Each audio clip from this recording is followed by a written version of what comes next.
এদেশের মানুষের ভালোবাসায় সিক্ত হয়ে আজকে বেগম খালেদা জিয়া বিদায় নিয়েছে। গণতন্ত্রের জন্য, আইনের শাসনের জন্য, ভোটের অধিকারের জন্য সারা জীবন উনি লড়াই করেছে।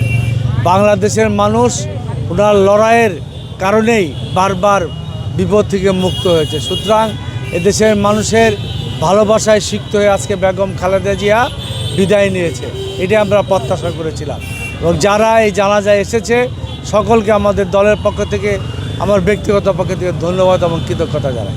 শেখ হাসিনার ষড়যন্ত্রের কারণে সারা বিশ্বের লোক, সারা দেশের মানুষ তাকে অনুরোধ করার পরও চিকিৎসার জন্য তাকে বিদেশে দিতে দেয় নাই। কোকো ও শিয়া বাটারের ইউনিক কম্বিনেশনে তৈরি Natura expert care body lotion স্কিনের ড্যামেজ হিল করে, ত্বক রাখে সফট ও ময়েশ্চারাইজড। লুকিয়ে আর কতদিন, বাই বাই ড্যামেজ স্কিন। তার মূল উদ্দেশ্য ছিল তাকে আরও আগে মেরে ফেলা। আল্লাহর রহমত তাকে মারতে পারে নাই। এক ধরনের স্লো পয়জনিং করে তাকে হত্যা করার যে পরিকল্পনা, সেই কারণে আজকে এই যখন আমরা একটা অভ্যুত্থানের মাধ্যমে জালিমকে বিদায় করলাম, দেশে ভালো অবস্থা ফিরে এসেছে, এই সময় আমাদের প্রিয় নেত্রী বিদায় নিল, এটা আমাদের জন্য দুঃখজনক। অসংখ্য স্মৃতি আছে ওনার সাথে। আমি 14 আন্দোলনে 1-to-1 কাজ করেছি। আমরা 91-এ উনি আমাদের ঢাকা 5 থেকে নির্বাচন করেছে। উনি এবং তারেক রহমানের আমরা সান্নিধ্য পেয়েছি এই এলাকায়।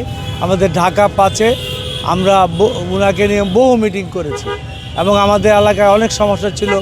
একরের সমস্যা ছিল, গ্যাস ছিল না, পানি ছিল না বাড্ডা এলাকায়। এগুলি ম্যাডাম তখন কমিটমেন্ট করেছিল।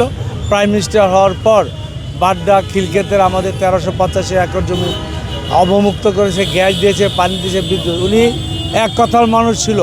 ওই এলাকার মানুষ আমরা বিএনপির কাছে সবসময় এবং খালেদা জিয়ার কাছে কৃতজ্ঞ।